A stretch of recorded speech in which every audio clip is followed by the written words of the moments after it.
Yesus berdoa seperti Muslim. Nah, karena saudara bukan anggota dari kaum sebelah, saudara terbiasa pakai otak, saudara terbiasa mengecek akurasi informasi yang saudara dapat, kemudian saudara cek ini referensinya apa, ini rujukannya apa. Ternyata referensinya adalah Matius pasal 26 ayat 39 yang mereka cantumkan di situ. Maka ia maju sedikit lalu sujud dan berdoa. Titik jelas ya. Yesus berdoa kepada Bapa.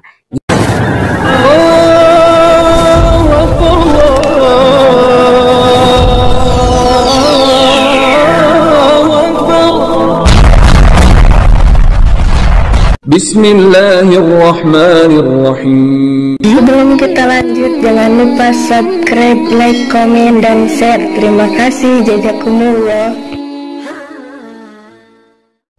Bismillahirrahmanirrahim. Assalamualaikum warahmatullahi wabarakatuh. Sahabat kabar Islam, saudaraku ikhwan fillah dimanapun anda berada, semoga tetap dalam lindungan Allah subhanahu wa ta'ala.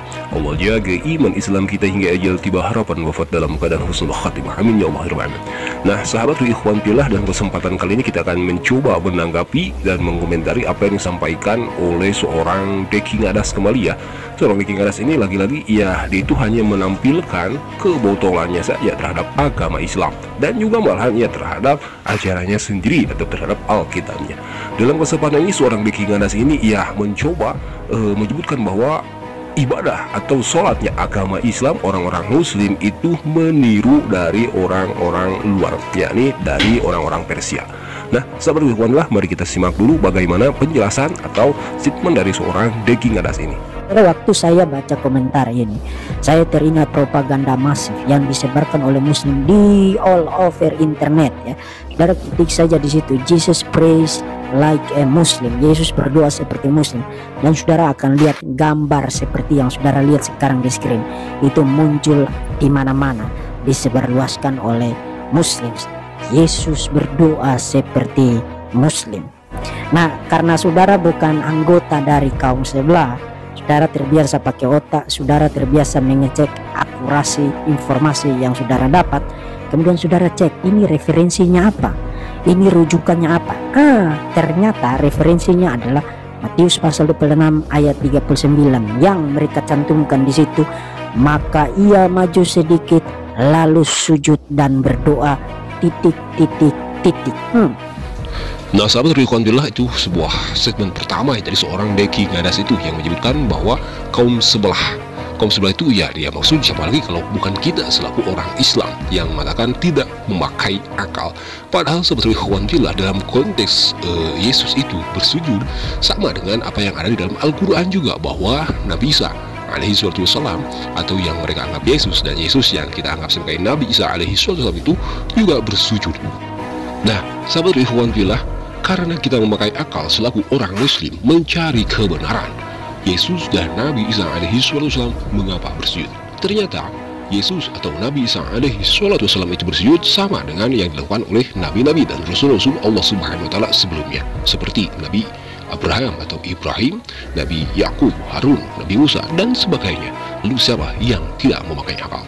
Nah, sahabat ikhwanillah, dalam selanjutnya Deki Ngadas itu menyebutkan bahwa apa yang dilakukan orang-orang Muslim dalam ibadahnya, yakni dalam sholatnya, itu tidak lain dan tidak bukan hanya semata itu mengikuti atau mencontek, menciplak apa yang dilakukan oleh orang Persia. Nauzubillah, semua nauzubillah.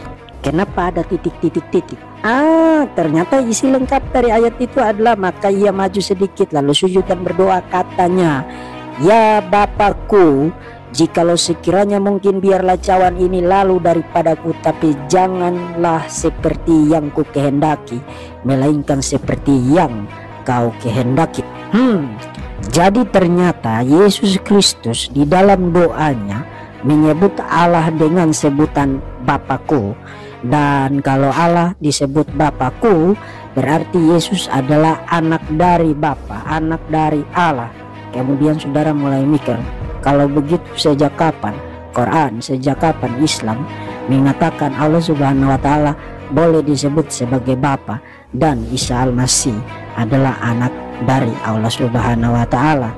Mendadak saudara akan langsung lihat mereka tidak lebih dari para penipu teknik. Tapi lebih daripada itu saudara perlu ngerti cara operasi otak. members dari kaum sebelah, anggota dari kaum sebelah. Cara operasi otak mereka adalah begini, karena mereka berdoa dengan cara bersujud. Kemudian teks Alkitab tadi mengatakan Yesus berdoa dengan cara bersujud, maka Yesus berdoa seperti Muslim, maka Yesus adalah Muslim. Nah, kalau saudara mau pakai cara otak model begitu, saudara tahu yang namanya bola kasti, itu yang bulat yang warna hijau itu. Kemudian saudara ambil bola kasti, saudara sandingkan, taruh di samping apel berwarna hijau yang juga terlihat bulat dan juga berwarna hijau. Kalau saudara menyimpulkan Yesus Muslim, berdoa seperti Muslim, karena seperti Muslim dia berdoa dengan cara bersujud, kemudian saudara menyimpulkan Yesus adalah Muslim berdasarkan cara berdoa Yesus, itu sama dengan saudara mengatakan bola kasti adalah apel hijau, karena keduanya sama-sama bulat dan keduanya sama-sama hijau. Tapi saya punya sesuatu yang jauh lebih menarik dari itu ya. Sekarang yang saudara lihat di screen, ini adalah langkah-langkah step cara Muslim melakukan sholat. Nah, sekarang saudara lihat, ini adalah apa yang namanya proskonesis. Proskonesis ini dilakukan oleh orang-orang Persia jauh sebelum Islam lahir. Nah, di samping perbedaan-perbedaan yang jelas sekali saudara bisa lihat, tapi pertanyaannya kok bisa mirip banget ya antara tata cara sholatnya Muslim dengan tata cara proskonesisnya orang-orang Persia yang notabene jauh lebih dahulu mereka lakukan sebelum Islam lahir. Nah, kalau menggunakan tata cara berpikir kaum sebelah tadi, kita harus menyimpulkan ternyata tata cara Muslim melakukan sholat itu niru, itu menjiplak dari tata cara proskonesisnya orang-orang Persia. Kemudian setelah mereka jiplak itu mereka ubah sedikit supaya tampak berbeda. Nah, sahabat ikhwan fillah, apa yang disampaikan oleh seorang Deki Ngadas ini hanya asumsi ya, tidak berdasarkan dengan Alkitabnya. Dia itu kebingungan sendiri dengan apa yang disampaikan oleh Alkitabnya sendiri, yakni Yesus itu bersujud, dan menurut Al-Quran juga Nabi Isa alaihi salatu wasallam itu bersujud.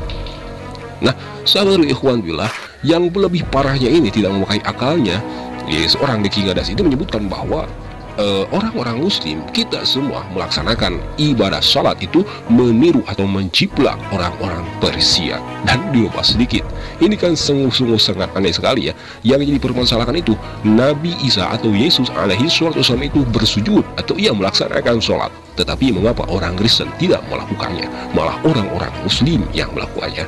Dia memakai perumpamaan bola kasti dengan apel yang hijau. Ini menurut kami ya tidak logis, tidak masuk akal. Nah, baiklah saudara alhamdulillah, ini sungguh-sungguh sudah kelihatan sekali ya bahwa seorang Deki Ngadas ini tidak paham dengan Alkitabnya sini. Jadi kita bisa simpulkan apa yang disampaikan oleh seorang Deki Ngadas itu ya tidak berilmu. Dia itu tidak paham akan Alkitabnya sendiri. Dia itu tidak memakai akal untuk mencari kebenaran. Kenapa Nabi Isa atau Yesus alaihi wasallam itu sujud? Padahal Yesus sendiri yang mengatakan dia itu meneruskan perjuangan atau meneruskan apa yang dilakukan oleh Rasul-Rasul sebelumnya. Nah, saudara ikhlas lagi ada sesuatu yang ya kami kira menarik juga dari seorang Deki Ngadas ini. Apa yang disampaikannya ini? Silakan simak. Nah, terlepas dari itu benar atau tidak, itu hanya ilustrasi saja menggambarkan proses dan cara berpikir kaum sebelah. Terlepas dari itu benar atau tidak, pertanyaan pada komentar tadi, Yesus berdoa kepada siapa? Seharusnya sudah bisa dijawab dengan sangat ringkas. Yesus berdoa kepada Bapa, karena bahkan pada ayat yang tadi dikatakan, ya Bapakku, jikalau sekiranya mungkin, biarlah cawan ini berlalu daripadaku, tapi janganlah seperti yang ku kehendaki, melainkan seperti yang engkau Bapa kehendaki. Jadi jelas ya, Yesus berdoa kepada Bapa. Yesus tidak berdoa kepada dirinya sendiri. Kemudian pertanyaan berikut, kalau Yesus berdoa kepada Bapa dan kalau dia Allah, kenapa dia berdoa? Allah kok berdoa kepada Allah? Nah, itu pertanyaan bagus yang menggambarkan saudara tidak ngerti apa itu doktrin Tritunggal dan apa itu doktrin hypostatic union. Yesus itu satu pribadi dengan dua sifat, Allah sejati dan Nah, baiklah saudara, alhamdulillah di akhir dia menyebutkan itu hanya ilustrasi, tapi itu ya yang dia sebutkan Islam itu menciplak atau Muslim itu menciplak orang-orang Persia. Nauzubillah semua nauzubillah, ini semua fitnah ya menurut kami. Karena apa yang dilakukan oleh orang-orang Islam, tata cara sholat dan bersujud itu adalah perlakuan atau amalan-amalannya yang dilakukan oleh para nabi sebelumnya. Begitu juga Nabi Isa atau yang dianggap Yesus alaihi wassalam. Dalam kesempatan hari itu dia menyebutkan bahwa Yesus alaihi wassalam itu ia berdoa kepada Bapa, tidak berdoa kepada dirinya sendiri. Ya, memang begitu. Tetapi perlu kita ketahui juga ya, di ayat statement sebelumnya yang menyebutkan kalau Yesus itu memanggil Allah itu sebagai Bapa. Sejak kapan Islam menyebutkan Bapa itu atau Allah itu mempunyai anak? Tidak pernah agama Islam dari Nabi yang pertama hingga akhir zaman, yakni Nabi Muhammad SAW, menyebutkan bahwa Allah Subhanahu wa Ta'ala itu mempunyai putra atau berkeluarga. Itu termaktub dalam surah Al-Ikhlas ya, yang menjadi dasar akidah kita. Qul huwallahu ahad, Allahus samad, lam yalid walam yulad walam yakul lahu kufuwan ahad. Lam yalid walam yulad, Allah tidak beranak dan tidak pula diperanakan. Allah tidak berkeluarga. Nah, sahabat ikhwanillah. Dalam kesempatan ini, apa yang disampaikan oleh seorang Deki Ngadas, kenapa Yesus bersujud atau Yesus salat? Apakah ada jawabannya? Apakah ada jawaban di dalam Alkitabnya sendiri? Tidak ada. Jadi kita bisa melihat siapa yang memakai akal, apakah orang Muslim atau seorang Deki Ngadas ini. Menurut kami, apabila memakai akal, maka akan melihat, akan mencari suatu kebenaran di dalam Alkitab, membandingkan Alkitab dengan Al-Quranul Karim, dan membandingkan para nabi satu dengan yang lainnya. Begitu pula kami selaku orang Muslim, apa yang dilakukan oleh Nabi Muhammad SAW itu dilakukan oleh nabi-nabi sebelumnya juga. Nah, baiklah saudara, mungkin hanya itu yang bisa kita simak, yang bisa kita sampaikan dalam kesempatan kali ini. Semoga bermanfaat. Mohon maaf bila ada kata khilaf. Hadanallahu wa iyyakum ajma'in. Wassalamualaikum warahmatullahi taala wabarakatuh.